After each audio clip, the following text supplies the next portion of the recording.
잊혀지기도 하는 거죠. 하지만 그 부탁이 당신이 평생을 바쳐 이룬 자산과 소중한 가족을 위한 부탁이라면 반드시 지켜져야만 합니다. 이것이 우리가 신탁을 만든 이유. 당신의 부탁, 신탁이 되다. 패밀리 헤리티지 서비스, 신영증권. 네, 시청자 여러분 안녕하십니까? 국민의힘 4.7 서울시장 보궐선거 본경선 3차 토론회 진행을 맡은 홍성걸입니다. 오는 2021년 4월 7일은 박원순 전 서울시장의 성범죄로 발생된 서울시장 보궐선거일입니다. 제1야당인 국민의힘은 한 달여 남은 보궐선거에 나설 후보 선정을 위한 1대1 토론을 진행하고 있습니다. 오늘은 서울을 바꾸는 힘 마수토론 그 세 번째 시간입니다. 토론을 통해 서울의 미래를 책임질 제1야당 국민의힘 서울시장 후보자로 누가 적합한지 시청자 여러분들께서도 직접 판단해 보시기 바랍니다. 오늘 토론회는 국민의힘이 주최하고 SBS가 주관 방송사로 생방송으로 중계합니다. 그럼 첫 번째 섹션에 나설 두 분의 후보를 먼저 영상으로 만나보시겠습니다. 저 게임 체인저 오신환에게 기회를 주십시오. 변화와 혁신을 통해 반드시 승리하겠습니다.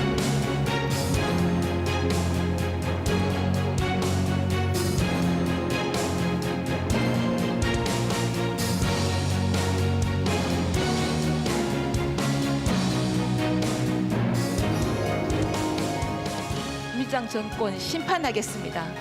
승리로서 보답하겠습니다. 힘을 모아주십시오.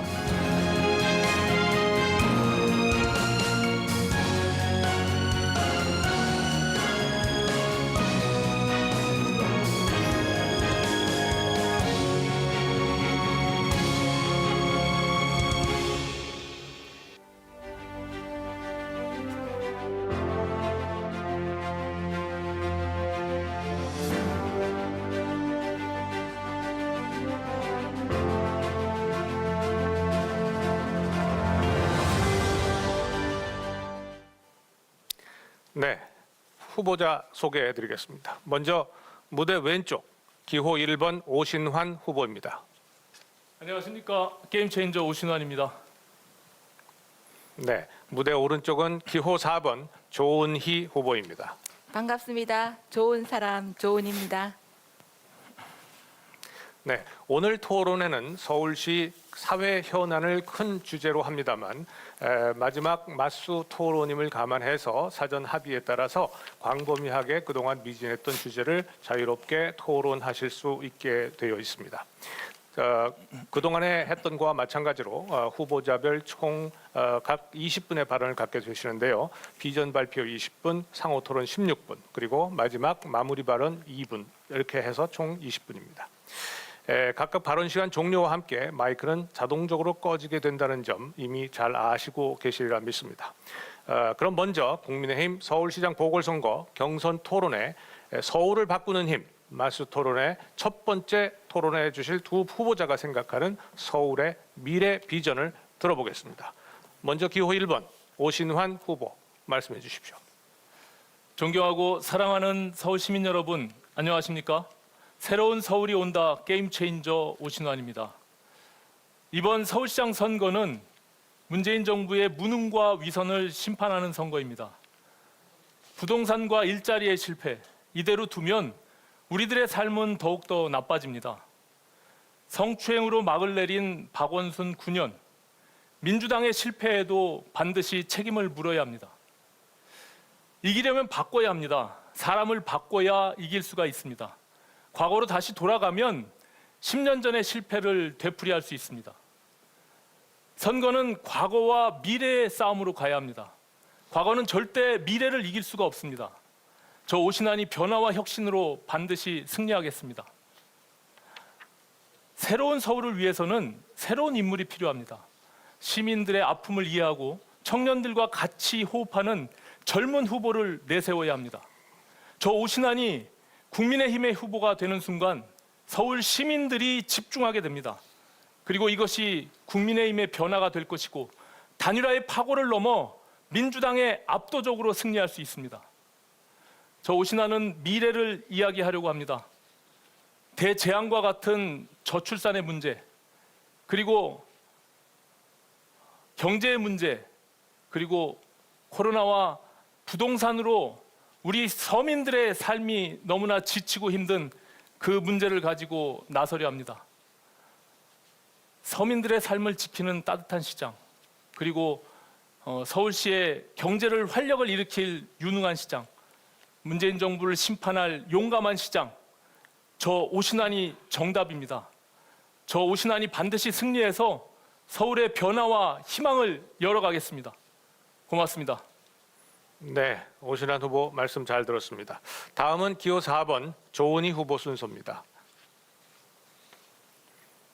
존경하는 서울 시민 여러분, 일 잘하는 참신한 일꾼 조은희입니다. 저는 요즘 문재인 대통령님 참 뻔뻔스러우시다 생각합니다. 백신 주사 맞으려니 친문들이 우르르 들고 일어나 대통령이 실험 대상이냐 합니다. 그러면 우리 백성들이 실험 대상입니까? 코로나, 부동산, 세금, 소득주도 성장, 우리 국민들 가슴에 멍들게 합니다. 이번이야말로 문재인 정권 심판해야 됩니다. 저 조은희는 문재인 정권과 싸우는 승부사입니다.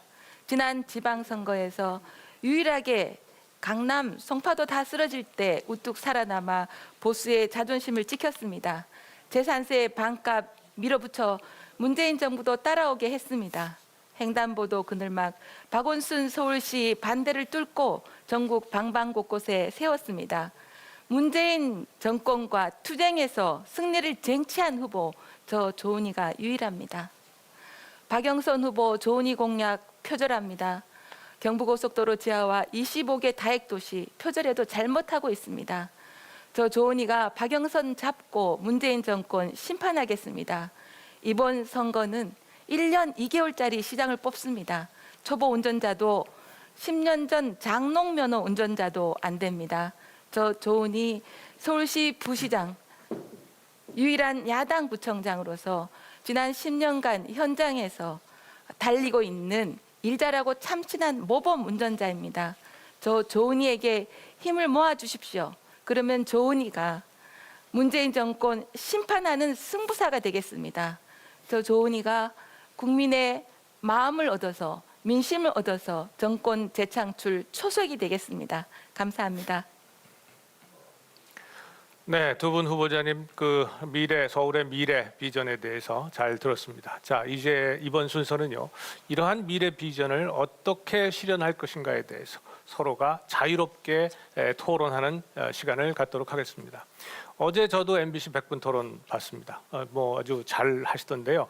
아마 여러 가지 형식의 제약 때문에 하고 싶은 말씀을 제대로 잘 못하셨을 겁니다. 오늘은 물론 큰 주제는 사회 현안입니다만 서울시를 살리기 위한 모든 문제에 대해서 허심탄회하게 자유롭게 발언하실 수 있습니다. 16분씩입니다. 자, 어느 분이 먼저 시작하실까요? 제가 먼저 할까요? 네, 하십시오. 네. 조은희 후보님 33개의 공약 발표한 내용 제가 잘 봤습니다. 정말 현장의 중심으로 생활 밀착형 공약으로 저한테도 큰 공부가 되고 도움이 됐던 공약입니다. 서울은 대한민국 수도로서 도시의 비전과 또 철학이 담겨야 된다고 생각합니다. 후보님 33개 공약을 보면 글로벌 플랫폼 도시라고 이렇게 다 33개 모두 나열을 하셨더라고요. 후보님께서 서울시장이 되면 우리 수도 서울을 어떻게 만들 것이며 서울에 대한 비전이나 도시 철학이 무엇인지 한번 설명을 해주시면 좋을 것 같습니다. 저는 서울이 글로벌 플랫폼 도시가 돼야 된다 하고 있습니다. 생각하고 있고요. 그 중에서도 쾌활하고 편안한 안전한 도시 서울. 그래서 13개의 공약 중에 32개를 지금 계속 발표하고 있습니다. 그래서 서울이 우리 주택 문제, 또 교통 문제, 교육 문제, 또 양극화 문제를 해결하면서 서울이 세계적인 도시, 우리가 지금 서울시가 세계 7위입니다. 그런데 교통 문제, 환경 문제를 해결하면 저는 일본의 도쿄를 능가할 수 있는 세계적인 도시가 될 수 있다. 이렇게 생각하고 있습니다. 후보님 그 첫 번째 공약이 아까 박영선 후보가 베꼈다고 하는 그 다핵도시 공약이더라고요. 예. 다핵도시는 아시다시피 이제 뭐 직주 공존 또 직주 근접, 그러니까 직업과 집이 같이 공동 생활권에 들어가는 새로운 신개념의 도시 비전이라고 생각하는데요. 포럼에 가셔서는 지금 플랫폼 도시 얘기하시면서 직주 공존의 다핵 도시를 5개의 글로벌 플랫폼으로 만들겠다. 또 공약의 내용에는 그것을 중핵 도시 같은 개념에 또 10개로 묶어내겠다라고 해서 5개, 10개, 25개 이렇게 다핵 도시를 나열하셨는데 그게 어떤 식으로 그렇게 그러면은 교차되면서 상호 시너지를 낼 수 있는 것인지 한번 말씀을 듣고 싶습니다. 네, 물어봐 주셔서 감사합니다. 저는 25개 구, 그러니까 송파구는 전주시와 인구가 비슷합니다. 또 포항은 우리 노원구와 인구가 비슷합니다. 그래서 서울시 25개 구는 25개 중소도시가 모여 있는 다핵도시로 또 따로 똑같이 가야 된다. 그런데 그 원칙은 서울시가 갖고 있는 예산 그리고 각종 권한을 자치구에 이양해야 된다. 그러면 공원이 부족한 자치구에서 공원을 더 짓고 또 교육시설이 부족한 어린이집 부족한 데는 또 각 자치구의 형편에 맞게 합니다. 그래서 문화, 교통, 교육 이런 것들이 그 도시 내에서 이루어지고 그런데 직주 근접은요. 저는 5개 혁신 클러스터를 통해서 서울을 5개로 나눠서 교통과 집이 이제 직주 근접이 되게 그래서 교통 체증으로 더 고생하시지 않게 이렇게 만들어야 된다고요. 그렇게 안착이 되면 10개 중핵 도시로 만들어야 된다. 네. 이게 제 공약의 핵심입니다. 네네. 그 제가 또 다른 한 가지 특징을 본 거는 지하화에 대한 부분들을 엄청나게 많이 발표하셨어요. 예, 특히 뭐 경부고속도로부터 총 나열해 보니까 지하철 2호선 지하까지 그리고 남북간 광역 지하도로 그리고 190km를 순환형으로 하는 또 서울에서 대전까지의 거리인데 그런 순환형 지하도로 총 9개 정도가 되는데요. 이 지하화하는 도로와 지금 말씀하신 다핵도시의 개념은 사실상 상호 충돌되는 부분들이거든요.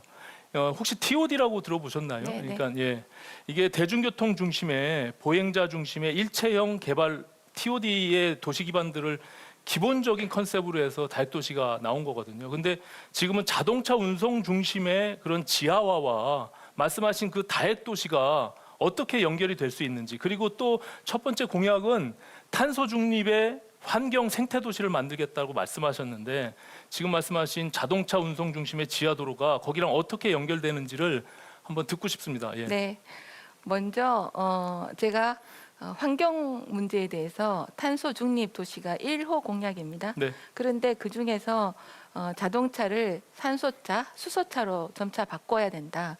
그리고 저는 자치단체장 처음으로 전기차를 타고 시작했습니다. 7년 전부터.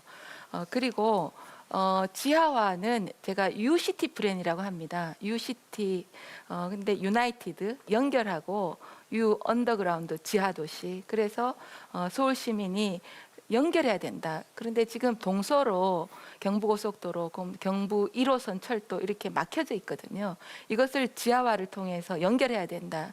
이래서 연결된 도시입니다. 네, 지금 1호선 지하화도 지금 서울시 정부에서 거의 용역을 다 해서 있고요. 경부선 지하화는 제가 7년 전부터 해서 이제는 조금 더 진화해서 한강 밑으로 해서 통일로까지 가는 제가 말씀드린 이 입체도시 이런 시티 플랜은 예산이 재원이 많이 안 들고 그리고 교통 문제, 환경 문제, 또 주택 문제를 동시에 해결한다 이런 말씀을 드립니다.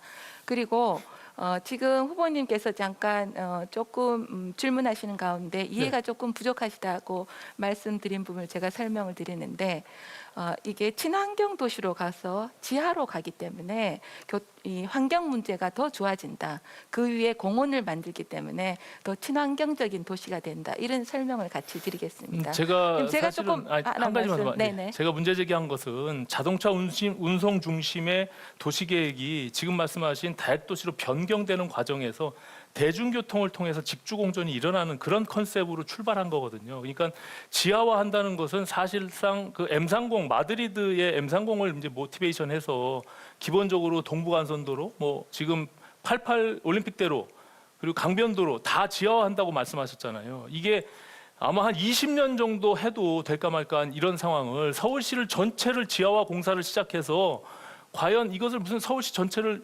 공사판으로 만들려고 하는 것인지 사실상 그런 부분들이 지금 말씀하신 첫 번째 공약 다핵도시 개념하고 좀 괴리돼 있다라는 말씀에 지적을 그렇지 한 않습니다. 겁니다. 네. 다핵 도시가 연결되는 도시로 만들기 위해서는 입체 도시화해야 되고 지하화가 필수적이다. 그 TOD를 중심으로 하는 것은 아까 그 인정하셨잖아요. 예. TOD가 제가 말씀드리는 다핵 구조는 조은이의 굉장히 발상을 깨는 다핵 도시다. 그래서 TOD를 그대로 모방하는 거 아니다. 이런 말씀을 드리고요.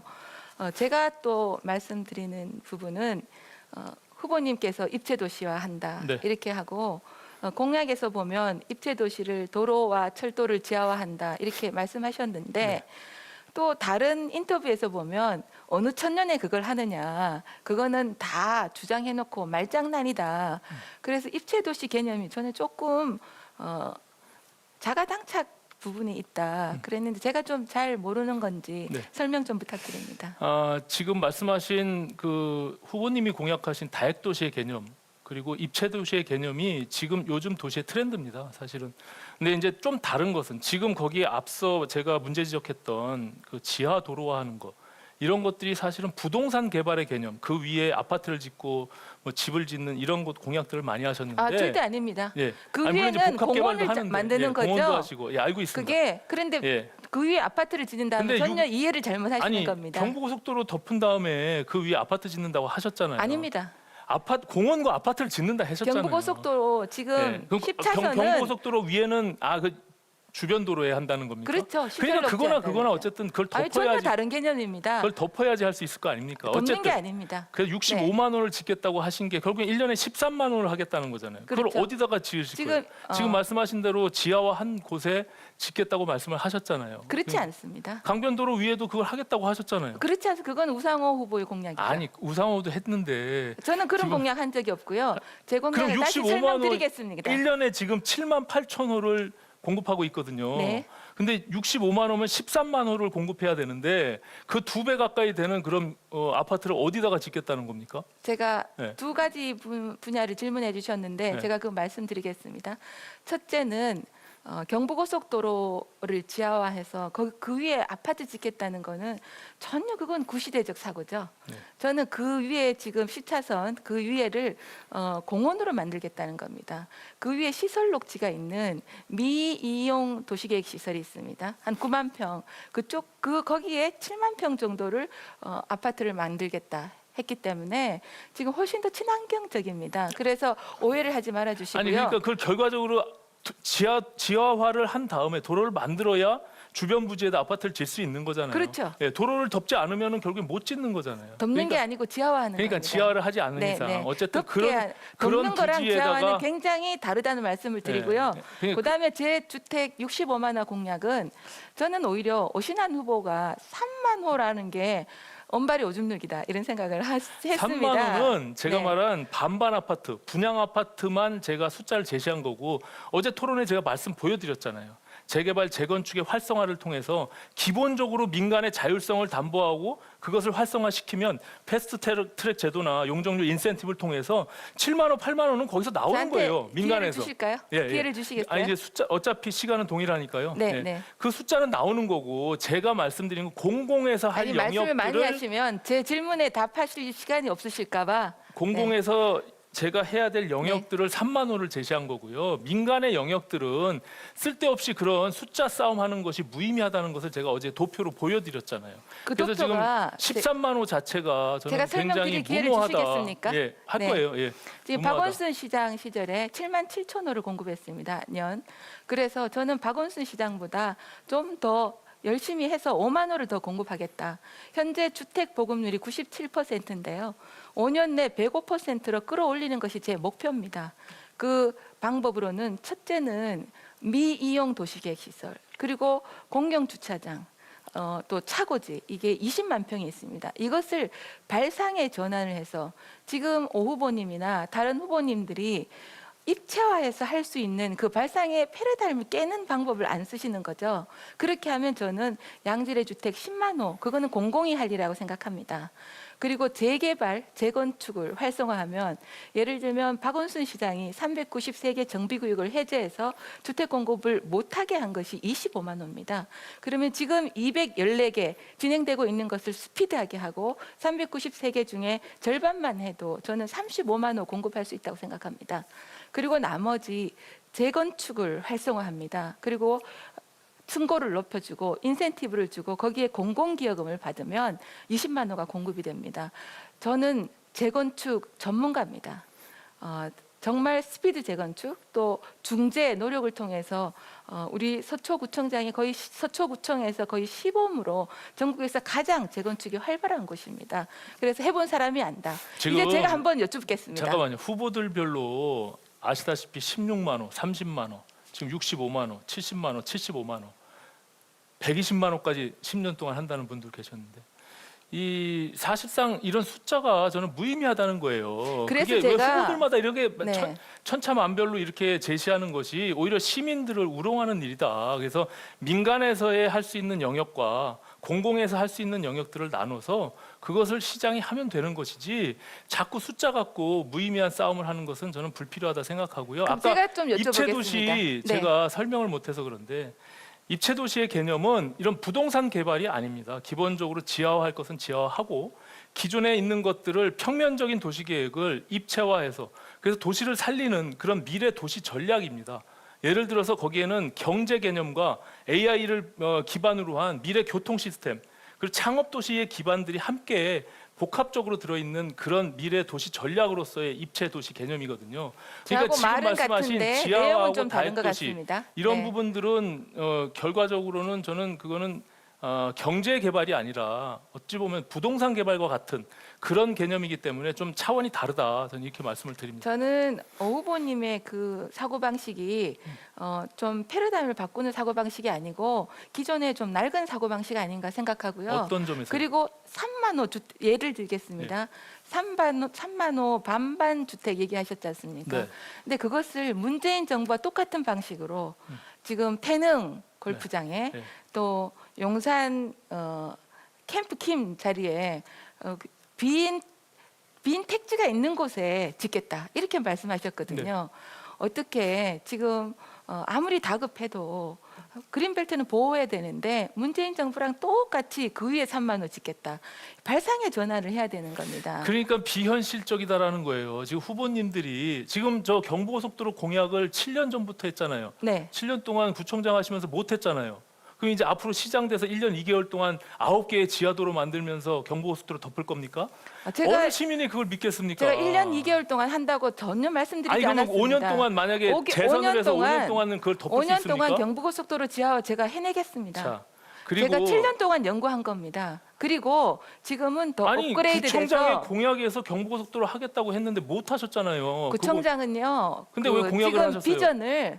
제가 비전을 제시한 거고요. 그 비전은 지금 경부고속도로 지하화는 서울시장의 권한입니다. 그래서 제가 서울시장이 되겠다고 나선 겁니다. 그러면은 서울시장이 구청장의 되면 공약에 그것을 제가 넣으면 안 바로 되죠. 착수하고요.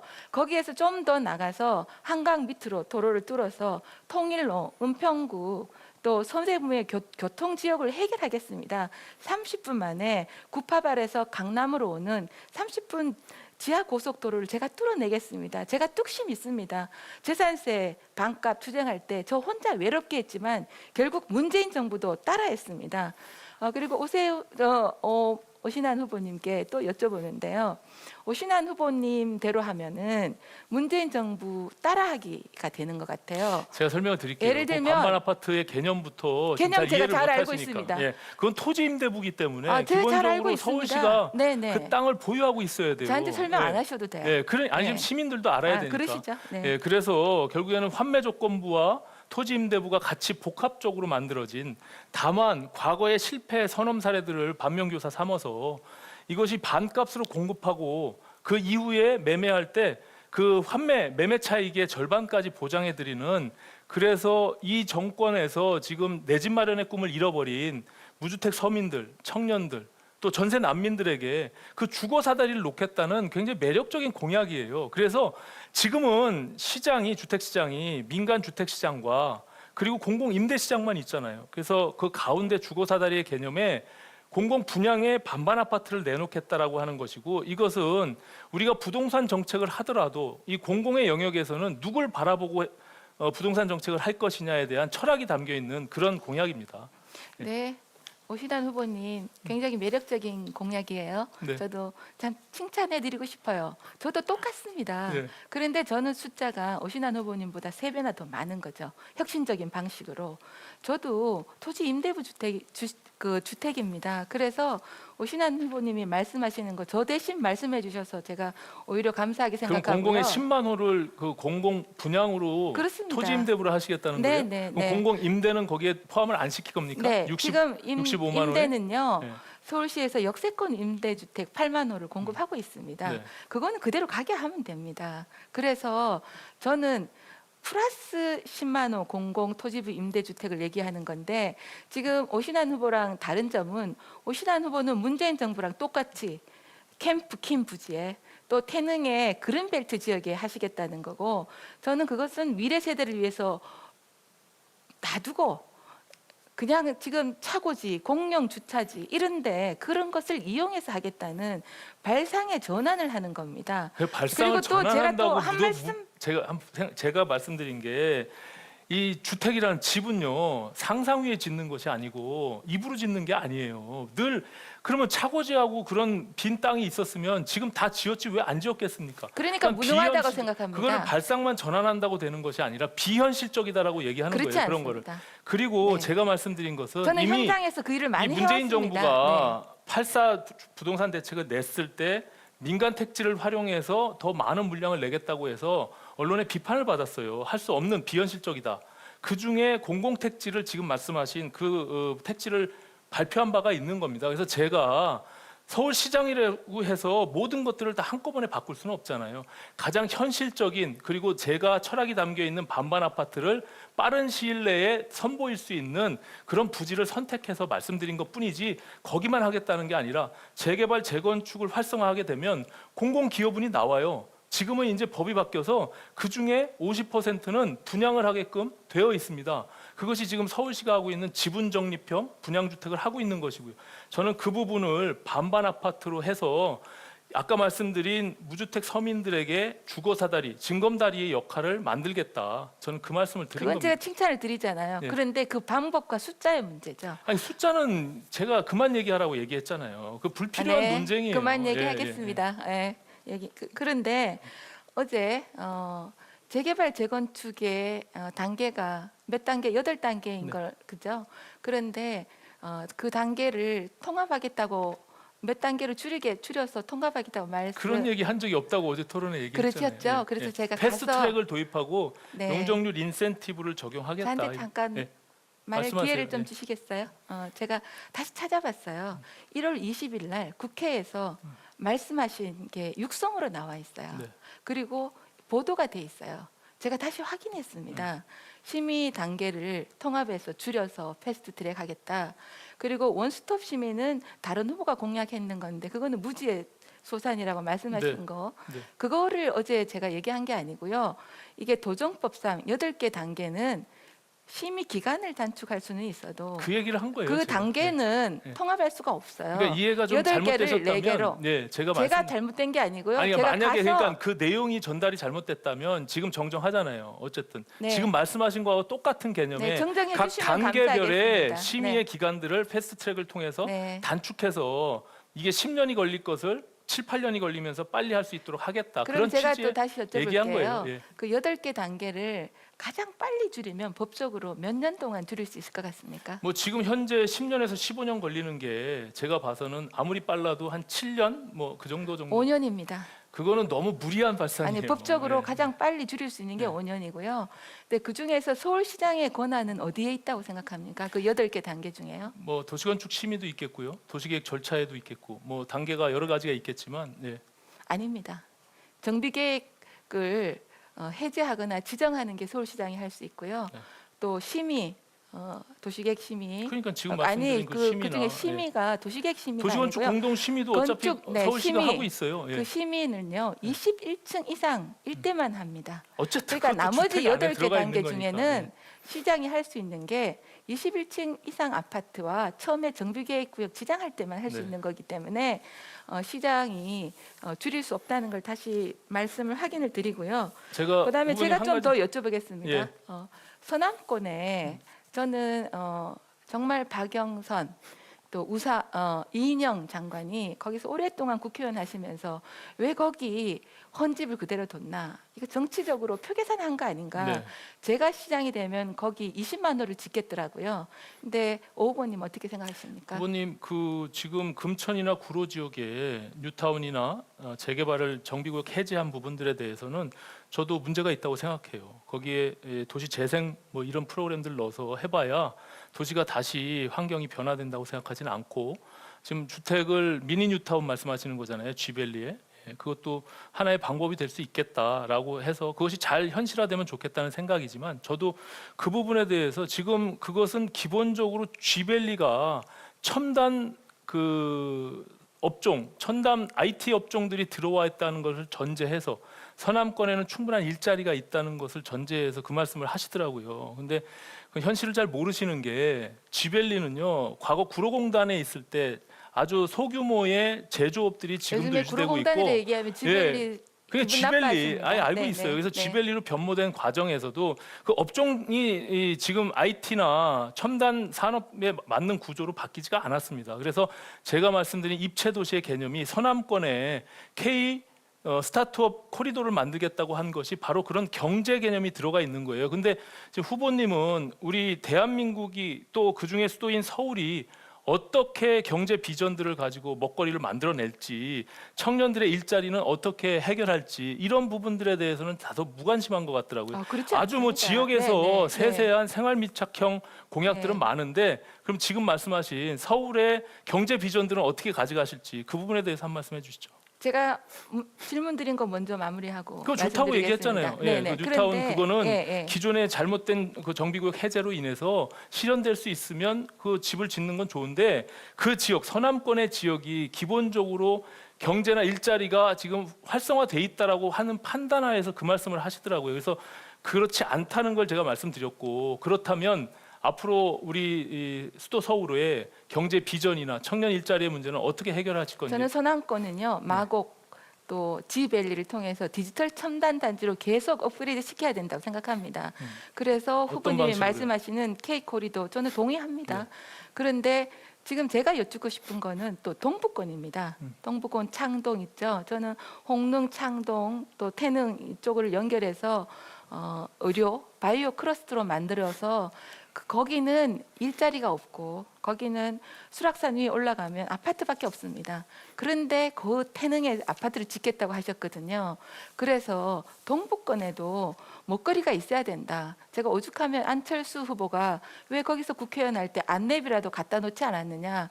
왜 지하철 4호선 당고개에서 쭉 타시면 우리 동부권의 주민들은 동대문에 와서 내려야 되냐. 일자리가 없기 때문에. 그런데 동부권에서 그런 일자리를 만들고요. 또 은평 쪽에는요 미디어 단지를 만들어야 됩니다.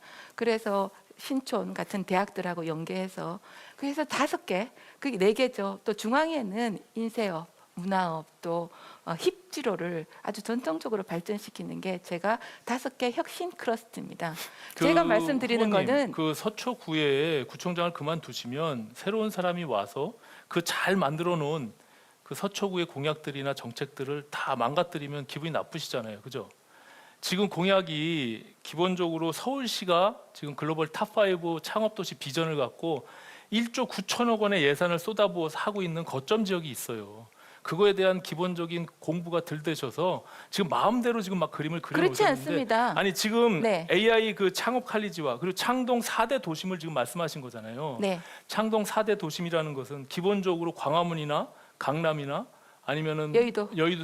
네. 그런 도심의 지역들을 동부권에다 놓겠다고 하는 거 아닙니까? 근데 네. 거기는 완전히 주거 밀집 지역이에요. 그것을 어느 천년에 할 수 있는 것이며 그것은 단순히 그냥 창동 차량 기지에 건물을 짓는다고 해결할 수 있는 것이 아니라 산업에 대한 구조를 바꿔내고 미래에 대한 비전을 가지고 그것을 어떻게 집적할 수 있는지에 대한 고민이 있어야 되거든요. 그리고 아까 말씀드린 서울시가 기본적으로 컨셉을 갖고 많은 예산들을 갖고 시작했던 거점들이 있습니다. 그걸 통해서 어떻게 우리 서울의 경제 비전들을 만들어 갈 건지 이런 고민이 좀 있으셔야 된다는 생각을 갖고요. 청년 일자리에 대해서는 아까 답변 안 하셨는데. 제가 제 시간이 있으니까 요거 먼저 답변 드리겠습니다.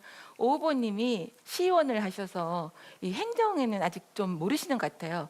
제가 사도심을 만들겠다는 거는 그 주민들에게 거기에 종상향을 해서 마용성처럼 또 강남처럼 만들어 드리겠다는 저의 약속이고 비전입니다.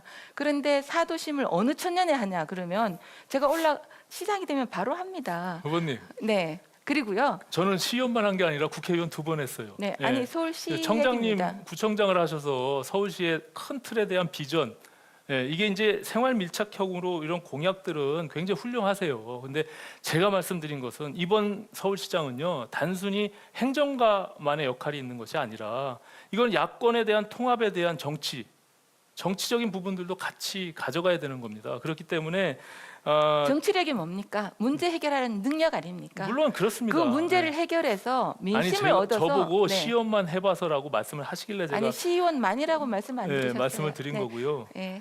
그- 서울시장을 얘기하는 겁니다. 네네. 사도심을 어느 천년에 하냐고 그러셔서 네. 정말 행정을 모르신다 이런 말씀을 드립니다.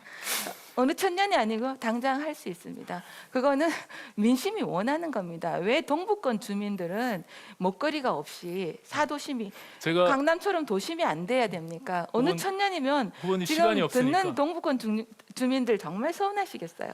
후보님, 네. 제가 뭐 시간이 다 돼가니까 좀 칭찬을 드리면 제가 돌봄 공약을 봤거든요. 굉장히 꼼꼼하게 그 어르신 공약, 어르신 돌봄, 1인 돌봄, 뭐 보육 돌봄 다 정말 촘촘하게 하셨더라고요. 네, 우리 지금 대한민국 또 서울이 저출산 문제가 굉장히 심각하잖아요. 예, 그래서 이 저출산이 지금 서울이 0.72, 19년도 기준, 네, 예, 네. 그렇습니다. 그래서 자치구마다 조금 차별이 있긴 한데 이 저출산 문제에 대한 해결책은 어떻게 갖고 계신지 한 말씀 듣고 싶습니다. 오 후보님 공공 보육률을 80% 올리겠다는 거 저는 굉장히 좋은 생각이라 합니다. 네.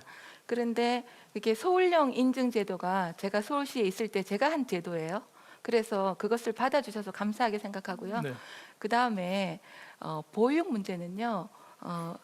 국공립 어린이집 마음대로 보낼 수 있게 해줘야 되고 또 저출산 문제는 여성들이 일자리를 제대로 갖게 해줘야 됩니다. 그래서 경력 단절 여성의 재취업이 굉장히 중요한데요. 제가 서울시에 있을 때도 엄마가 신났다 프로젝트로 히트를 쳤고요. 지금 서초구에서는 여성 일자리 주식회사 그래서 그중에 나를 찾아 비상한다 해서 이 여성들이 재취업해서 또 서리풀 선생님이라는 제도를 통해서 네. 네. 그 후보님이 서초구의 많은 그 모범된 공약들을 토대로 해서 서울시를 확대하는 공약들이 굉장히 많거든요. 저는 서초구가 과연 그런 테스트베드가 될 수 있느냐에 대한 의문점이 있습니다. 왜냐하면 서초구는 지금 재정자립도 55%의 1위, 서울시 25개 중에 1위입니다. 2020년 기준으로. 노원은 15%고요. 우리 관악은 19%입니다. 뭐 이런 상황에서 지금 이렇게 보기 좋은 그런 공약들이 과연 서울시 전역으로 퍼져나갈 수 있을지에 대한 기본적인 의문이 있고요.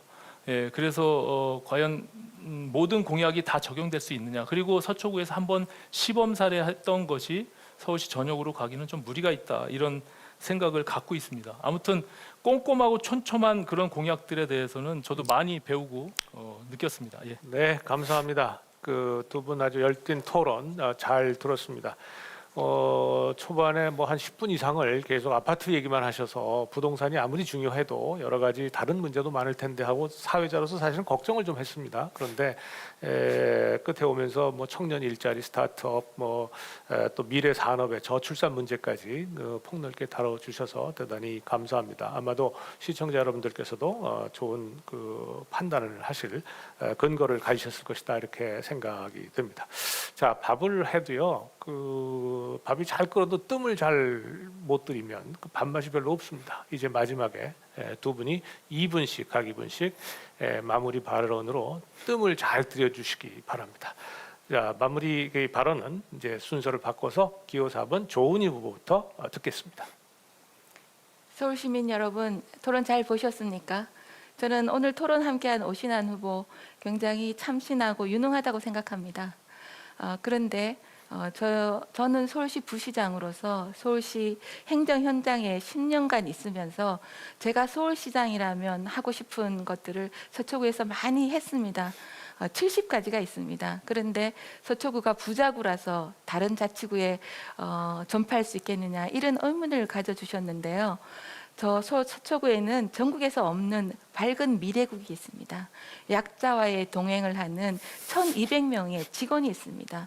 그래서 꼼꼼히 챙겨서 제가 서울시장이 되면 시민 여러분의 삶을 챙겨드리는 1인 가구 지원센터, 아버지 센터, 공유 어린이집 또 이런 여러 가지 공약들을 혹시 다른 데 못하지 않냐 이런 걱정은 기우라는 말씀을 드립니다. 그리고 조정 재정력 지수가 서초구가 21위입니다. 서초구가 잘 사는 데가 아니고요. 구청은 가난합니다. 그래도 우리 주민들을 위해서 시민들을 위해서 정성을 다하는 겁니다. 저는 이번 선거는 반드시 이겨야 하는 선거라고 생각합니다. 초보 운전자도 안 되고 또 10년 전 장롱면허 운전자도 안 됩니다. 보수에게 맡겼더니 정말 일 못한다 그러면은 민심이 떠나갑니다. 전투에서는 이기고 전쟁에서는 지는 거죠. 그래서 저처럼 문재인 정부와 투쟁에서 이긴 유일한 후보, 그리고 뚝심 있고 일 잘하는 후보, 그리고 아직도 현장에서 정말 달리고 있는 참신한 모범 운전자 조은희에게 기회를 주시면 또 제가 국민 여러분의 마음, 서울 시민의 마음을 얻어서 저절로 정권 재창출이 될 수 있도록 힘을 모으겠습니다. 감사합니다. 네, 조 후보 감사합니다. 자, 오신환 후보 마무리 발언해 주시죠. 시민 여러분, 오늘 토론 어떻게 보셨습니까? 서울의 새로운 희망을 좀 발견하셨나요? 저도 이번 토론을 준비하면서 조은희 후보님의 생활 밀착형 꼼꼼한 공약들을 통해서 많은 공부를 하게 됐습니다. 이번 선거는 반드시 야당이 이겨야 합니다. 문재인 정부의 폭주를 저지하지 못하면 우리들의 삶은 더욱더 어려워집니다.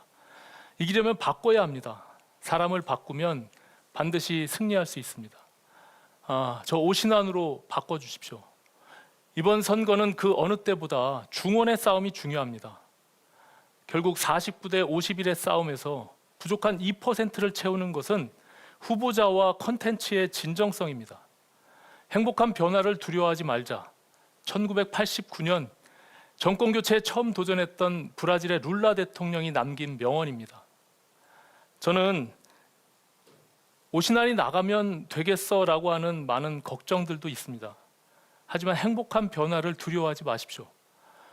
오신환이 나가야 이깁니다. 오신환이 나가서 판을 확 뒤집어야 서울시장도 이길 수 있고 정권 교체의 발판도 만들 수 있습니다. 저 오신환에게 힘을 모아주십시오. 서울의 새로운 희망을 위해서 또 행복한 변화를 위해서 오신환을 선택해 주십시오. 반드시 승리해서 서울의 새로운 변화와 희망을 만들겠습니다. 저 게임 체인저 오신환이 서울의 새로운 미래를 만들어 가겠습니다. 창업도시, 입체도시를 통한 서울의 새로운 도시 경쟁력을 만들어 가겠습니다. 오신환이 해낼 수 있습니다. 젊은 후보, 전혀 새로운 후보가 이 지금의 상황을 돌파해 낼 수 있습니다. 오신환과 함께 해주십시오. 반드시 승리하겠습니다. 대단히 고맙습니다. 네, 오신환 후보 마무리 발언 잘 들었습니다. 오는 4.7 서울시장 보궐선거에 나설 국민의힘 후보자 선정을 앞두고 첫 번째 지금 세 번째 토론회의 첫 번째 섹션 서울을 바꾸는 힘 마스 토론에 참여해 주신 오신환, 조은희 두 후보께 감사드립니다. 수고 많으셨습니다. 고맙습니다.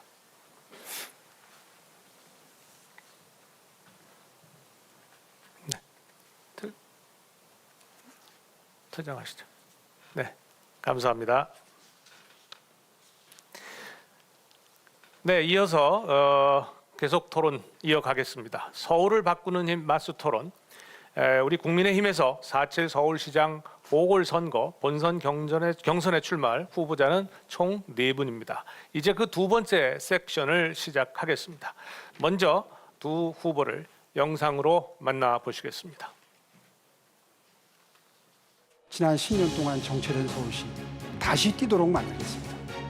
서울시가 다시 뛰어야 대한민국도 다시 뛸 수 있습니다.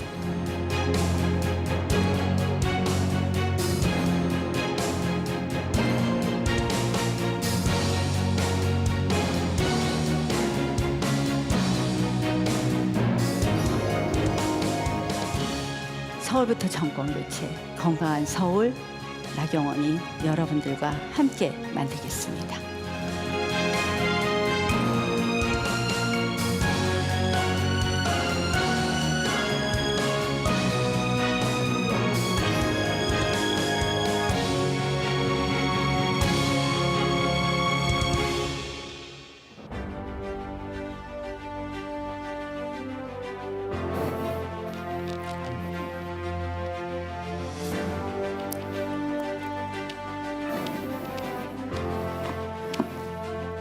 네,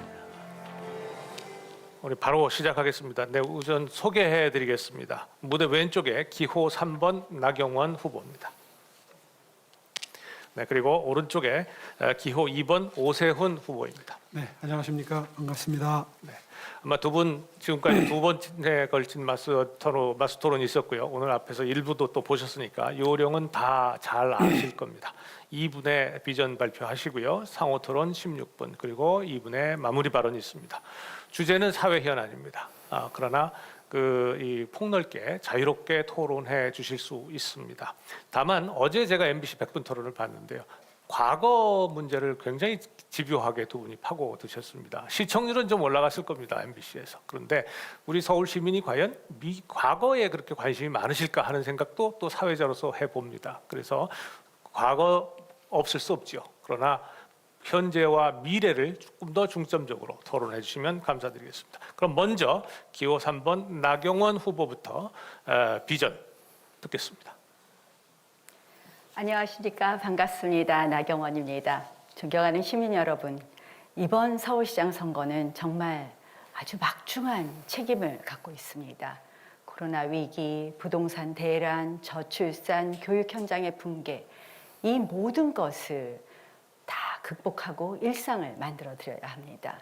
한마디로 강인하고 끈질기고 신중한 지도자가 필요한 시기입니다. 무책임한 사람에게는 천만 서울시를 맡길 수 없습니다. 끝까지 포기하지 않고 물러서지 않는 사람만이 이 서울시를 구해낼 수 있습니다. 나경원은 흔들리지 않았습니다. 물러서지 않았습니다. 민주당의 입법 독재에 맞서 투쟁과 협상을 끝까지 포기하지 않고 해냈습니다. 나경원만이 전시의 위기의 서울을 구해낼 수 있습니다. 이번 선거는 민주당 시장이 때문에 생긴 선거입니다. 민주당에게 그 책임을 당당하고 의연하게 물을 수 있어야 합니다. 저 나경원이 하겠습니다. 당당하고 의연하게 묻겠습니다. 문재인 정권의 정권 심판도 확실히 하겠습니다.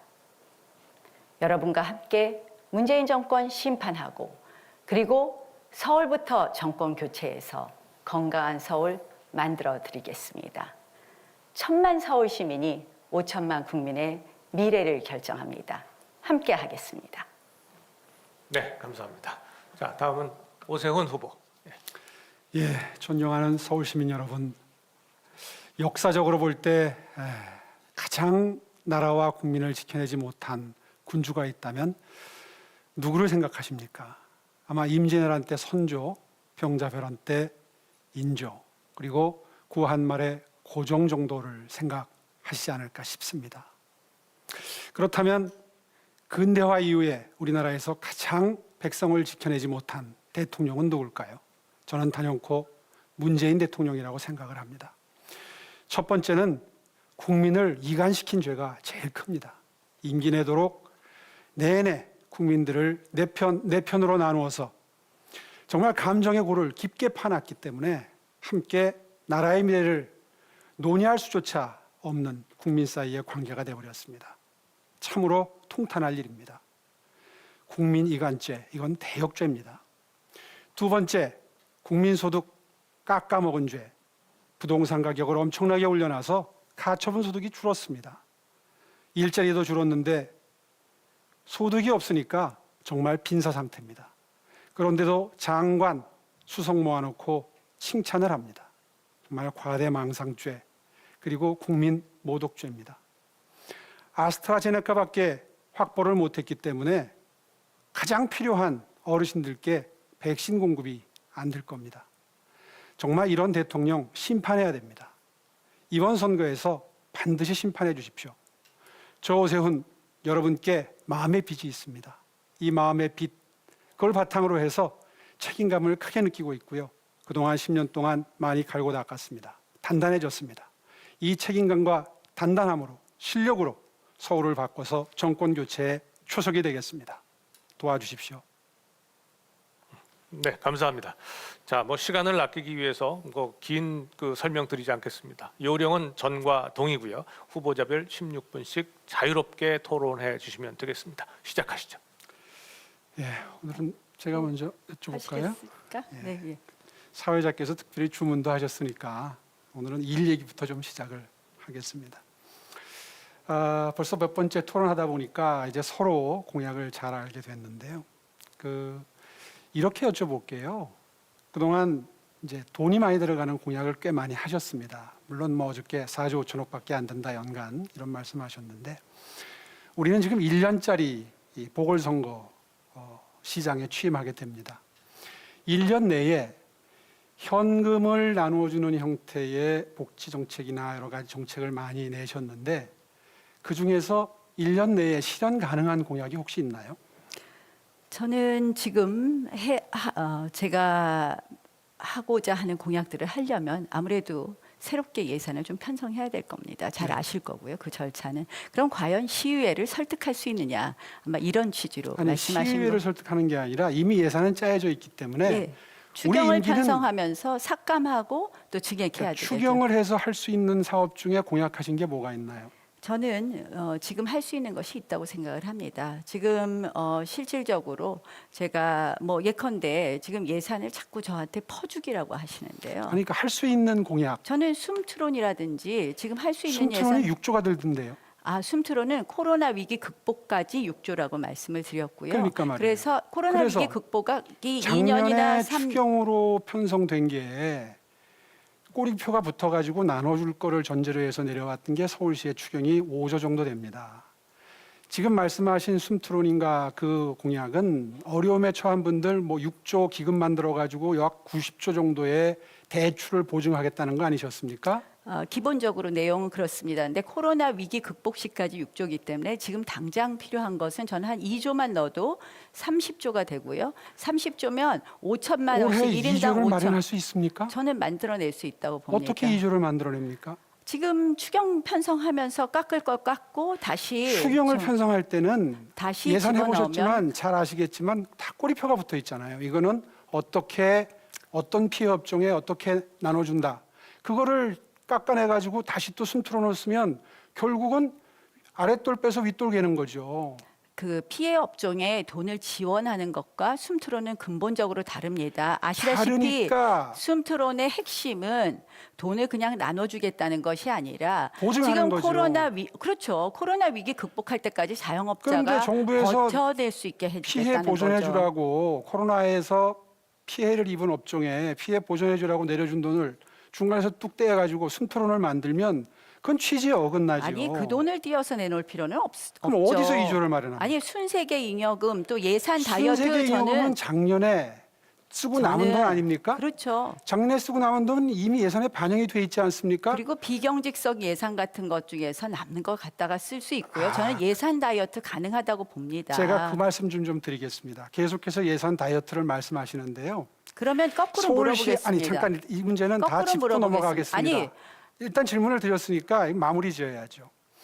한 40조 제가 조그만 금액 얘기하지 않겠습니다. 숫자 얘기하는 것도 좀 그러시니까 전체 예산이 서울시가 40조인데요. 그 중에서 15조는 구청에 가는 돈이고 3조 5천억은 교육청 다 갑니다. 알죠. 그러면 한 절반 남습니다. 그 네. 중에서 복지 예산이 한 3분의 1 정도 됩니다. 네, 한 34%. 15조 나가요. 그러면 그 외에 경직성 공비, 사업비 빼고 나면 사실은 서울시장에 쓸 수 있는 돈이 수천억도 안 돼요. 그런데 계속해서 예산 다이어트 한다고 그러시는데 인건비를 깎을 겁니까? 아니면 사업 예산을 깎을 겁니까? 실질적으로 말씀이 좋아서 예산 다이어트지 쓰실 수 있는 돈은 수천억이 안 돼요. 추경 말씀하시는데 추경은 다 꼬리가 달려 내려옵니다. 다시 말해서 1년 동안 하실 수 있는 게 별로 없다는 얘기예요. 그러면 거꾸로 물어보겠습니다. 예. 오세훈 후보도 여러 가지 돈 준다는 공약을 내신 것으로 알고 있습니다. 그 부분은 어떻게 만드실 겁니까? 제가 말씀드린 공약 중에 청년 주거비 지원 이거 다 해봐야 1,070억입니다. 저는 그 외에는 돈 쓸 공약이 없어요. 저는. 그래서 일부러 돈 쓰는 공약을 안 하고 못 한 겁니다. 제가 서울시 예산을 잘 알기 때문에. 저는 1년 남은 시장이 할 수 있는 돈 나눠줄 수 있는 사업이 없어요. 저는 숨트론을 반드시 하겠다는 약속을 드리고요. 왜냐? 숨토론을 예, 하려면 6조 기금이 아니 있어야 6조 하는데 기금을 제가 한꺼번에 본인이- 만들지 않아도 된다고 말씀을 드렸잖아요. 120만 명을 상대로 하는데 2조만 이번에 집어넣어도 30조를 만들 수 2조 있습니다. 단언컨대 못 만드십니다. 노력하겠습니다. 결국 예산을 설득해서 다이어트하고 만드는 것은 시장의 결단이 필요한 것이고 시의회가 취임하시면 4월 초인데요.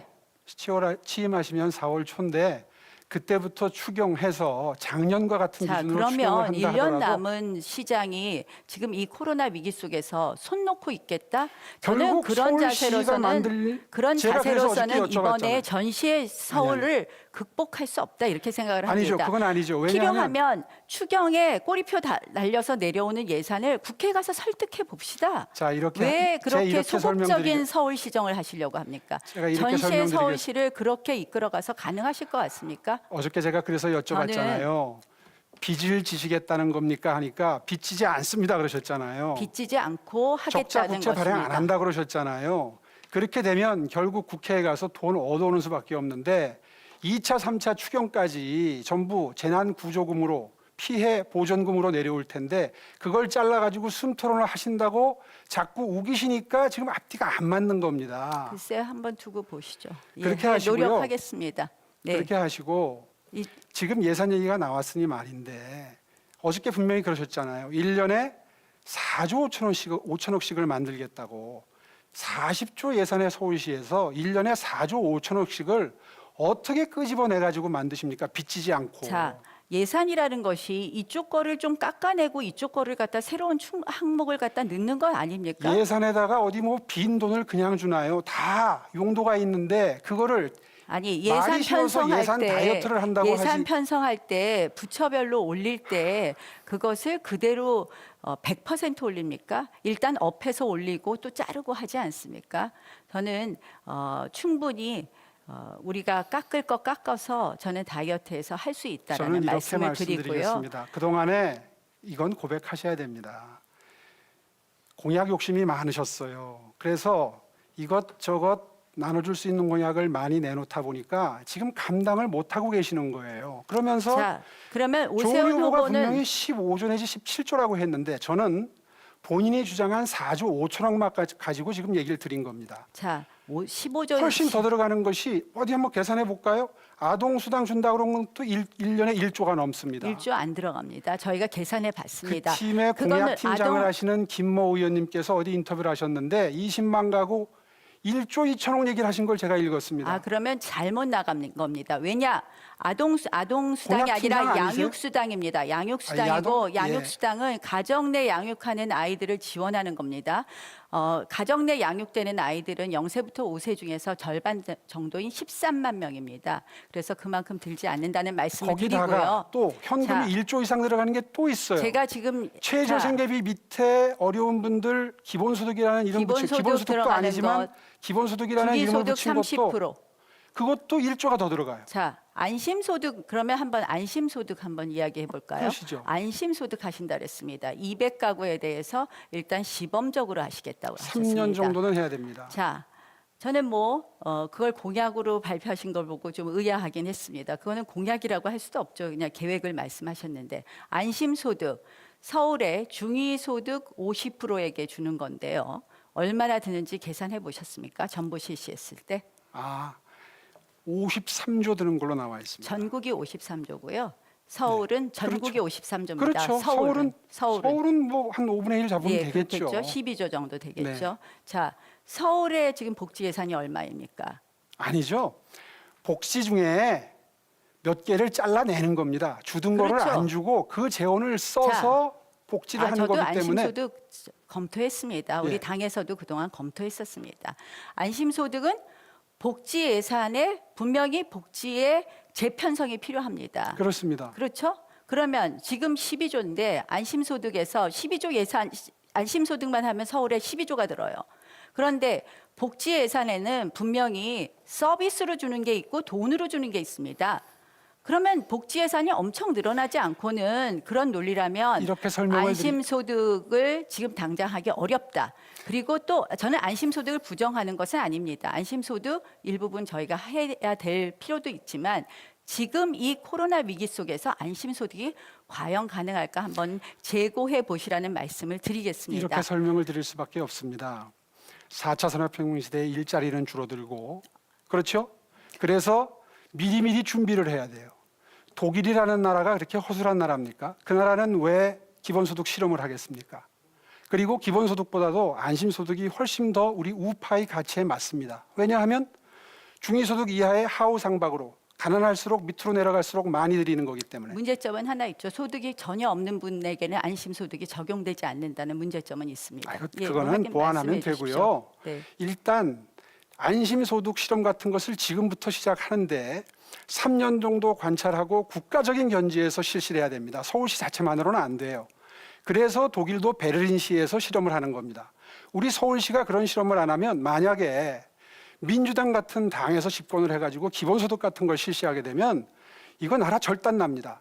그래서 대안을 제시한 건데 기본소득과 맞설 수 있는 안심소득까지 반대하시는 이유가 뭡니까? 아니 안심소득을 반대한다고 안 했습니다. 제가 드리는 말씀은 지금 이 코로나 위기 속에서 안심소득을 복지 예산 어느 것을 다시 복지 구조 조정을 해서 할 수 있는가 지금 그건 시기적으로 설계하기에 따라 다른 거죠. 지금 시기적으로 적당하지 않다는 것을 지적한 거고 안심소득 자체를 반대한다 찬성한다 입장은 아니라고 분명히 아까 글쎄요. 말씀을 핀란드는 드렸습니다. 왜 실험을 하고 독일은 왜 실험을 할까요? 지금 일자리가 급격하게 줄어들고 대변혁의 시대에 와 있기 때문에 전 세계 모든 나라들이 미래를 준비하는 과정에서 기본소득으로 갈까 안심소득으로 갈까 아니면은 기존의 복지를 보강할까를 고민하고 있는 겁니다. 세계 10위권의 경제 대국인 대한민국 수도 서울이 그런 실험을 그것도 돈이 많이 드는 것도 아닙니다.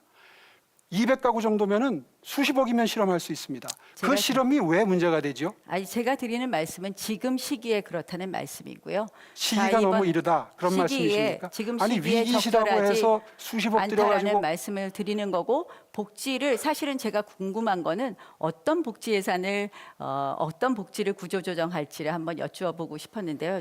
오늘은 그거는 제가 뭐 기초생활- 안심소득은 일종의 하나의 지금 실험을 시작하시는 거니까 다음 주제로 좀 질문하겠습니다.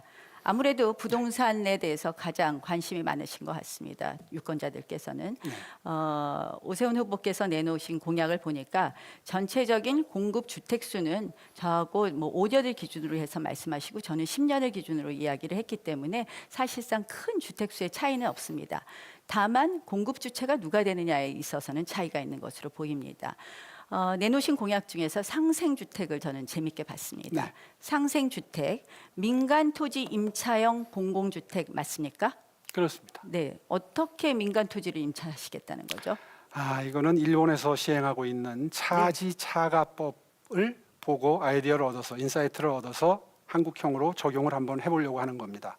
물론 당장 할 수 없습니다. 이건.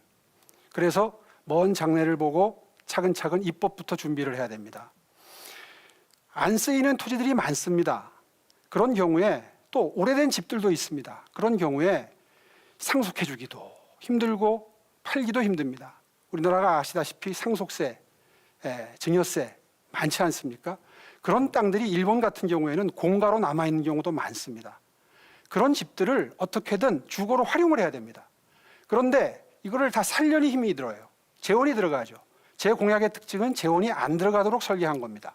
그래서 땅을 빌립니다. 빌려서 그 위에 건축비만 들여서 임차를 놓습니다. 그리고 매년 임차료 들어오는 걸로 땅에 임대료를 지급합니다. 그런 구조가 되는 겁니다. 근데 제가 보기에요. 민간 토지, 안 쓰이는 토지라는 말씀을 하셨습니다. 안 쓰이는 토지나 안 쓰이는 토지. 활용이 못 되는 그렇죠. 결국 안 쓰이는 토지나 활용이 안 되는 토지는 어떤 토지이겠습니까? 외진 곳. 결국은 그렇지 거기에 않습니다. 집을 지어도 그렇지 않습니다. 실질적으로 우리가 사용하기 불편한 곳 아니겠습니까? 그렇지 그리고 않습니다. 민간 토지 생각해 보십시오. 아니 어떤 민간인이 자기 토지에 50년 가는 아파트 들어오는 거 자기의 사유재산권이 아파트가 그렇게 아니에요. 제한되는 그 건데 크게 그걸 수용할까요? 그 기본적으로 지금 잘못 알고 계시는데요. 이 모아주택이나 상생주택은 소규모 재정비입니다. 집이 한 10가구 정도, 5가구 정도 모여서 이루어지는 거고요. 한 50평, 100평 이렇게 단위를 모아서 상생주택의 경우에는 지금 말씀드린 상생주택의 경우에는 한 1000평 이상, 그리고 그 밑에 모아주택의 경우에는 한 100평에서 1000평 그 사이를 말합니다. 예, 뭐 어쨌든 1000평이라도 그것이 아파트가 아니에요. 다세대로 갈 수도 있고 아파트로 가더라도 그것이 임대 기간이 적어도 몇 년이 될까요? 임대 기간을 10년으로 설정할 수도 아니 있고 토지 20년으로. 임대를 10년, 20년 적어도 20년 이상 정도는 설정하시지 않겠습니까? 그래야 한 번 되겠죠. 집을 지었는데요. 그래야 되겠죠. 사실은 요새는 건축하면 30년, 50년으로 잡죠. 그렇다면 결국 사유재산권이 상당히 제한되는 것입니다. 그래서 저는 제 공약을 자세히 보시면 만약에 그렇게 땅을 내놓는 분들에게는 상속세나 증여세, 재산세 각종 세제 혜택을 드림으로써 토지 이용 효율을 극대화하겠다는 겁니다. 그런 자. 땅들이 지금 외진 곳을 생각하시는데요. 목 좋은 곳에 단독주택이나 다세대 다가구로 있는 것들을 오래돼서 이러지도 못하고 저러지도 못하는 분들께 기회를 드려서 토지 이용 효율을 극대화하겠다는 겁니다. 저는 그것이요. 실질적으로 이사 부동산 대책, 문재인 정권이 내놓은 이사 부동산 대책의 핵심이 문제가 뭡니까? 사유재산권을 제한하는 것 아니었습니까? 결국은 민간이 협조해야지 이거 제대로 되겠다고 한 건데 그것과 크게 다르지 않다. 이게 라는 사례가- 생각이 들고요. 이게 외국에 사례가 없는 사례 같으면 아니 알고 있습니다. 일본의 사례를 네. 따 오신 것도 저도 알고 있습니다만 잘 실질적으로 되고 있거든요. 우리나라에서 일본에서 잘 과연 되고 가능할 것이냐 하는 문제가 있고요. 외진 곳은 사실은 사람이 살기 불편하다는 일본의 것이고요. 경우에 차지차가가 사람이 외진 곳이 살기 아닙니다. 아니 유효 토지 활용이 잘 안 되는 토지라고 분명히 말씀하셨습니다. 그렇다는 것이고요. 그러면 토지 지금 각종 인센티브는 그렇게 넘어갑시다. 그러면 두 번째 결국 이거는 오세훈 후보께서 예전에 시장 재임 시절에 했던 쉬프트하고 크게 다르지 않다고 봅니다. 쉬프트는 매우 성공적인 제도인데 그것이 저는 그 부분에 대해서 동의하기 어렵습니다. 아, 그래요? 쉬프트로 인해서 실질적으로 SH공사의 빚이 매년 2천억씩 발생한 거 아십니까? 새빨간 거짓말입니다. 아, 새빨간 거짓말이십니까? 왜 그러냐 하면 설명을 잠깐 드리겠습니다. 자, 그러면 이 설명은 반드시 드려야 되겠습니다. SH공사나 LH공사는 이런 사업 구조를 굉장히 꺼려합니다. 왜냐하면 당장 현금이 들어가기 때문에 직원 복지에도 문제가 생겨요. 그런데 따지고 보면 자산을 10조 이상 남겨준 흑자 사업입니다. 왜냐하면 소유권을 SH나 LH가 가지고 있잖아요. 지금 3만 3천 가구 공급됐거든요. 서울 아파트 중위 가격이 지금 9억 정도 됐죠. 아파트 가격이 예. 올라서 자산을 확보했기 때문에 괜찮다. 그래서 그걸 계산하니까 10조가 넘어요. 서울시에 10조가 넘는 재산을 마련해 준 겁니다. 20년이거든요. 시프트 장기 전세 주택 기간이 거주하는 기간이 10년만 지나면 이제 만기가 도래합니다. 그 물량 중에 절반만 팔아서 5조만 남겨도 5조 가지고 또 어려운 분들 주택 만들어주는 사업 계속해서 선순환 구조로 들어갈 수 있습니다. 그런데 중요한 것은 부동산 가격이 올라서 결국 시프트는 올라서 적자는 안 됐네요. 팔 수 있죠. 그래서 그런데 선순환 단기적으로는 매년 손실이 왔죠. 왜냐하면 10억짜리 집을 사서 8억의 전세를 놨다. 5억짜리 집을 사서 4억의 전세를 놨다면 그래서 아마 SH공사는 그것을 매년 적자를 2천억씩 해서 1조를 잡았던 것으로 저는 봅니다. 근데 지금 언뜻 계산해도 5조 정도의 이익이 남지 부동산 않습니까? 가격이 오르지 않았으면 사실은 그 이득은 나기 어려웠겠죠. 물론이죠. 그리고 이제 쉬프트의 문제점은 그때 보니까 공실률이 생각보다 높은 부분이 있더라고요. 그래서 저는 이 상생주택을 시프트가 보면서 얼마나 인기가 좋은 사업인지 인기는 있습니다. 들어간 사람들은 인기는 있는데 그것이 한정적이고 그래서 쉬프트를 좀 3만 변형한 3천 것으로 가구가 보이는데 한정적인가요? 거기에 들어간 사람들은 한정적인 이 요건이 있지 않습니까? 그런데 공실률이 생각보다 크더라고요. 그래서 시프트는 공실률이 높지 않습니다. 아니요, 제가 본 것은 임대주택은 공공임대주택은 공실률이 꽤 됩니다. 시프트는 인기가 너무 높아서 거의 한번 경쟁이 치열합니다. 한번 검토해 보십시오. 실질적으로 소득 요건하고 맞지 않아서 공실률이 있는 것을 한번 통계를 특히나- 한번 봐주실 것을 부탁드립니다. 장기 전세주택 시프트는 역세권에 꽤 많이 들어가 있습니다. 이게 재건축할 때 들어가는 물량이거든요. 그렇기 때문에 역세권의 평수도 10평형대부터 40평대까지 있는데 그걸 비워놓는 건 운영 주체가 뭔가 실수를 한 거죠. 어쨌든 해서 활용해야죠. 한번 검토해 보십시오. 한번 예. 검토해 보십시오. 공실률이 상당히 있었습니다. 그래서 제가 한번 상생주택에 들여다보겠습니다. 대해서 걱정한 것은 민간 토지, 민간에 그렇게 어떻게 보면 동의를 얻어서 과연 가능하겠느냐.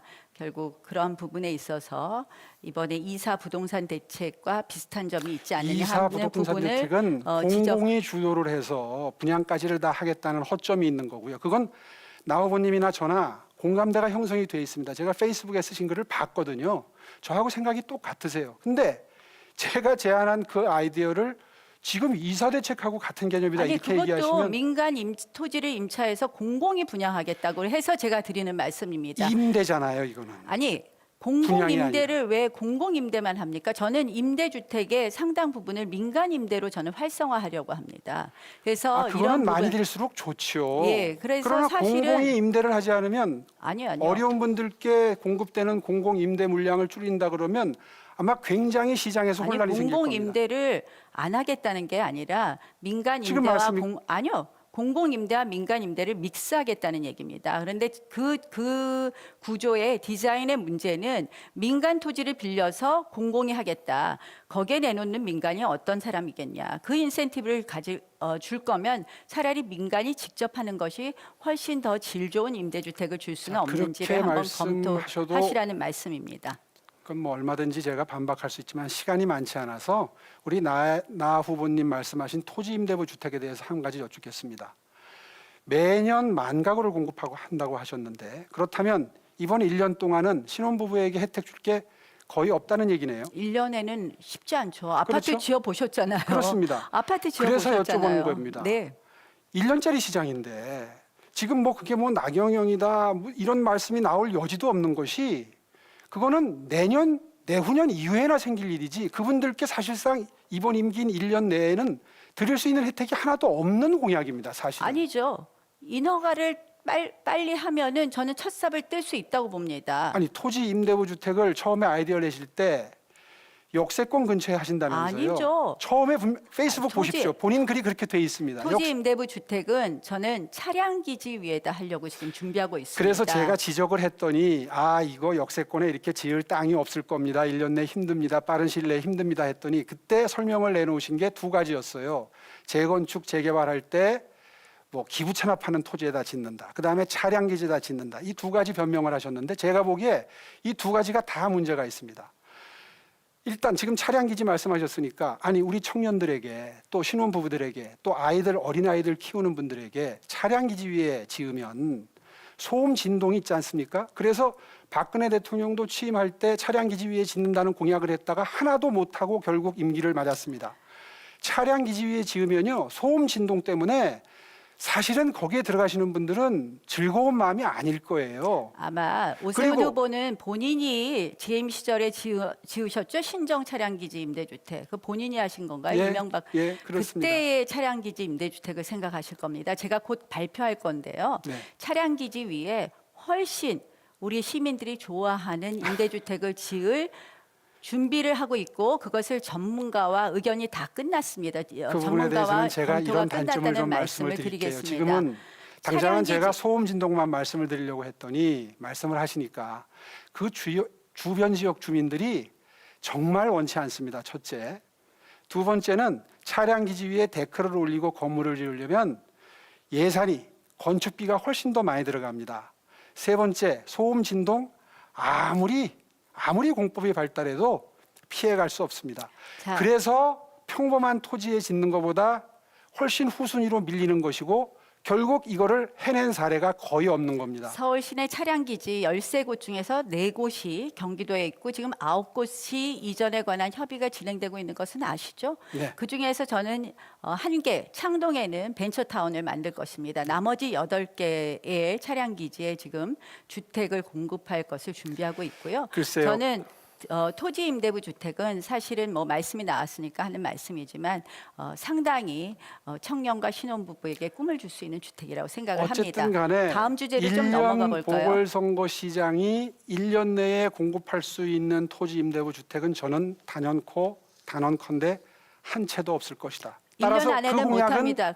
재선됐을 때 실현할 수 있는 공약이기 때문에 1년에 1억 2천을 준다 이것 때문에 벌어진 과잉 복지 논란은 사실은 그 논쟁 자체도 의미가 없다. 저는 그건 청년을 위한 투자이고요. 오세훈 후보도 역시 5년을 근거로 한 많은 공약을 냈다는 말씀을 드리고 5년을 그 근거로 했지만 방법을 그런 식으로 돈을 나눠주는 공약은 저는 돈을 나눠주는 공약이 아니죠. 이자를 현금을- 지원해주는 공약입니다. 이자를 지원해주는 공약이고요. 결국은 돈을 그 나눠주는 거기 디자인을 때문에 하고 5년 안에 어떻게 될 건지를 보여드려야죠. 결국에는 다음- 돈을 나눠주는 거기 때문에 본인도 보조금이라는 표현을 쓰시지 않았습니까? 이자도 보조금이라는 용어를 그렇죠. 씁니다. 이자도 보조금이라는 용어를 씁니다. 그걸 네. 갖고 지금 현금 지원이라고 이야기하시면 어떻게 합니까? 아, 그럼 이자 현금을- 지원이죠. 이자를 깎아주는 거는 현금 지원이 아닌가요?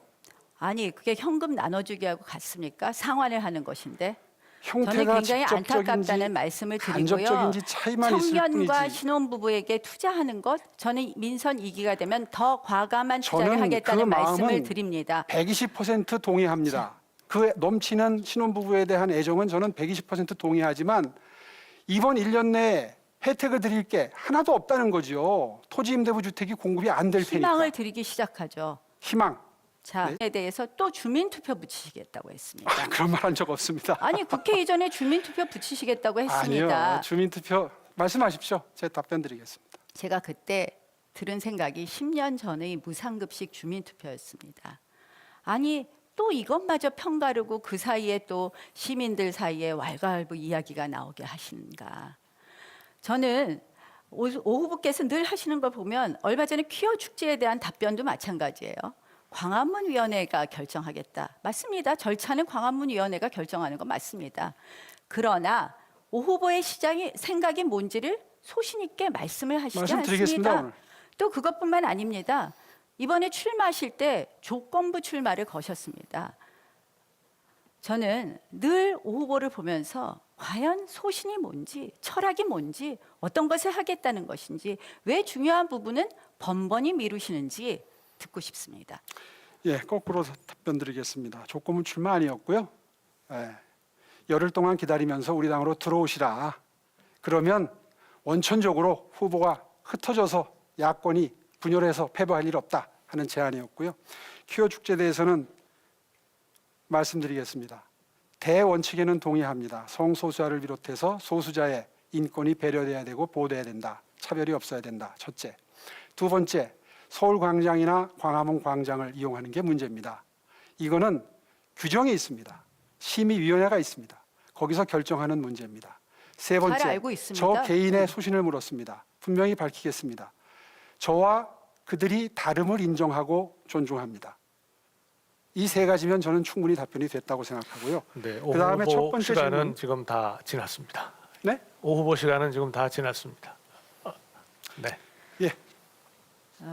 저는 사실 이 질문을 왜 했느냐. 오세훈 후보께서 어제도 이런 말씀을 하셨습니다. 원내대표 한때 한 게 뭐냐고. 저는 사실은 참 그 말씀을 듣고 야속했습니다. 원내대표로서 저는 그 자리에서 제 책임을 다했습니다.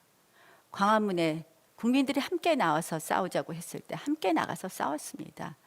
입법부에서 벌어지는 그들의 헌법 파괴 그리고 국회법 무시 행위에 대해서 저 책임을 다했습니다. 한 번도 물러서지 않았습니다. 그 과정에서 무수한 투쟁과 협상을 했습니다. 그런데 그것을 비난하고 그것을 총선 패배의 책임으로 탓을 하셨습니다. 총선 패배, 저희 당은 아픈 총선 패배를 가져왔습니다. 거기에는 무수한 이유가 있을 것입니다. 저부터 반성합니다. 저에게 뭐가 부족했나. 그런데 안타깝게도 오 후보께서는 그걸 누구 탓으로 돌려버리고 있습니다. 저는 무수한 인터뷰를 보면서 사실 그동안 한마디도 안 했습니다만 정말 안타까웠습니다. 남 탓하는 정치로는 전 미래가 없다고 생각을 합니다. 이번 총선이 코로나 위기로 인해서 예전에 일반적인 선거가 아니었다는 것은 온 국민이 알고 있습니다. 이제 우리가 미래로 가야 되는데요. 오 후보께서 지난번에 본인의 총선 패배도 중국 동포 탓, 특정 지역 탓하시는 거 보고 제 귀를 의심했습니다. 이제 저는 남 탓하는 정치로는 안 된다. 앞으로 미래로 가기 위해서 정말 우리 국민의힘 중심으로 해서 플랫폼 만들어서 미래로 가야 된다는 말씀드리고요. 이 부분에 있어서 좀 앞으로 스스로의 책임을 갖는 그런 정치해 주시기 바랍니다. 네, 두 분 열띤 토론 감사합니다. 그 시간이 아마 조금 조절이 안 돼서 조금 아쉬웠을 텐데요. 그 마무리 발언 또 시간이 있으니까 좀 활용해 주시기 바랍니다. 시청자 여러분께 조금 도움 말씀을 드린다면 지금 16분씩 각각 후보자들이 자유 토론을 했고요. 아마 우리 후보자들께서 아주 시시콜콜하게 재원을 어떻게 마련하느냐를 가지고 상당히 오랜 시간 동안 지금 오늘 토론을 했습니다. 뭐 여당에서는요 그냥 빚을 내면 된다 이렇게 쉽게 생각을 하시는 분들이 많은 것 같습니다. 그러나 적어도 보수 우파 후보들이라면 책임감 있게 미래 세대나 우리 국민들에게 부채를 넘겨주지 않으려는 최선의 노력이라고 우리 시청자 여러분들께서 이해를 해 주셨으면 좋겠습니다. 자, 이제 마무리 발언 시간입니다. 아까 말씀드린 것처럼 밥이 잘 되려면 뜸을 잘 들이셔야 돼요. 이제 한 2분 남았습니다. 이번에는 먼저 마지막 이 마무리 발언은 기호 2번 오세훈 후보부터 진행하겠습니다. 예, 오늘 토론 흥미진진하게 보셨습니까? 아마 나경원 후보께서 그 지난 총선 패배 책임론 때문에 마음에 많이 상하신 것 같습니다. 사실 제가 말씀드렸던 속뜻은 장외 투쟁 열심히 한 거 그거 비난했던 게 아닙니다. 사실은 결과적으로 얻어낸 게 없었던 점에 대해서 지적을 했는데 사실은 본인은 굉장히 뼈아프셨을 겁니다. 그러나 정치는 결과 책임이지요. 그 말씀을 좀 드렸던 것이고요.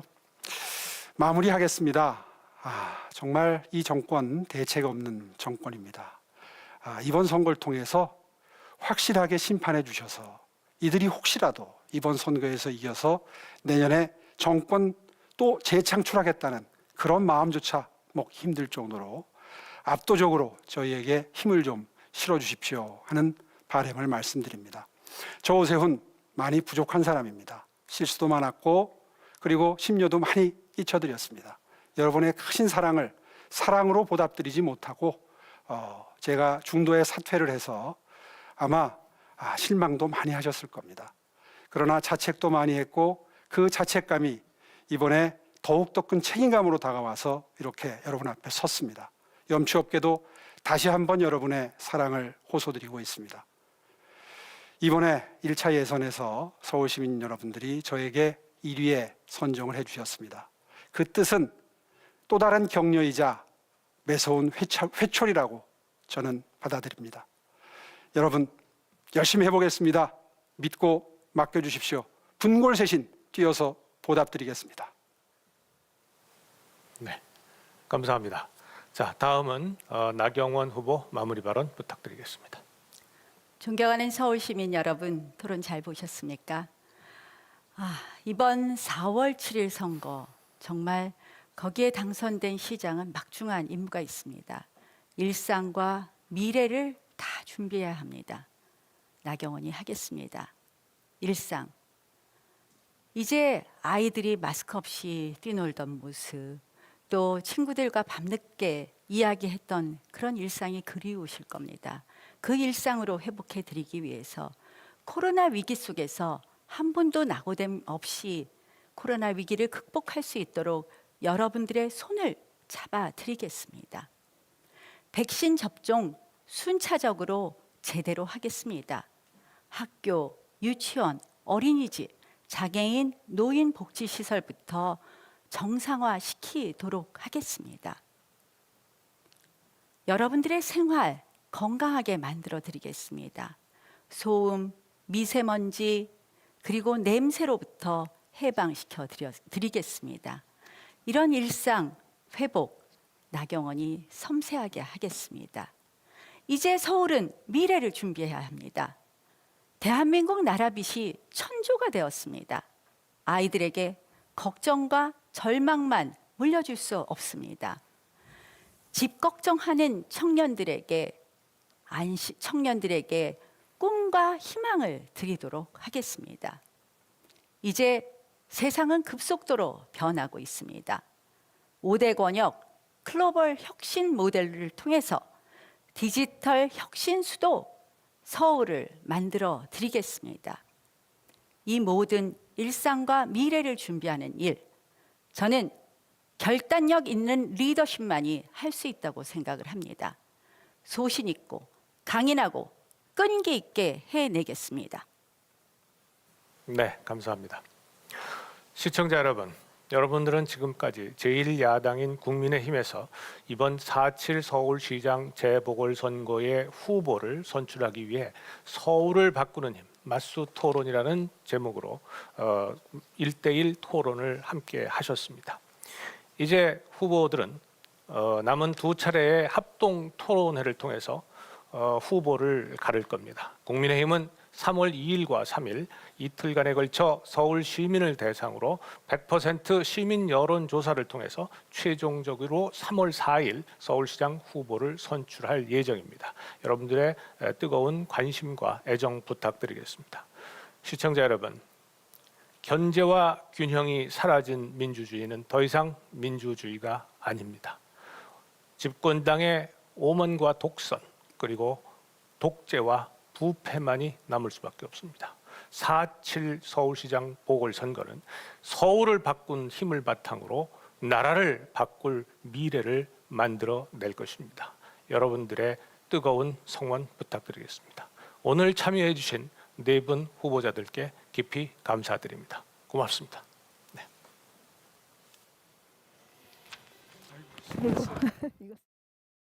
지금 아래 번호로 전화 주시면 추첨을 통해 현금 총 500만 원과 골드바를 드립니다.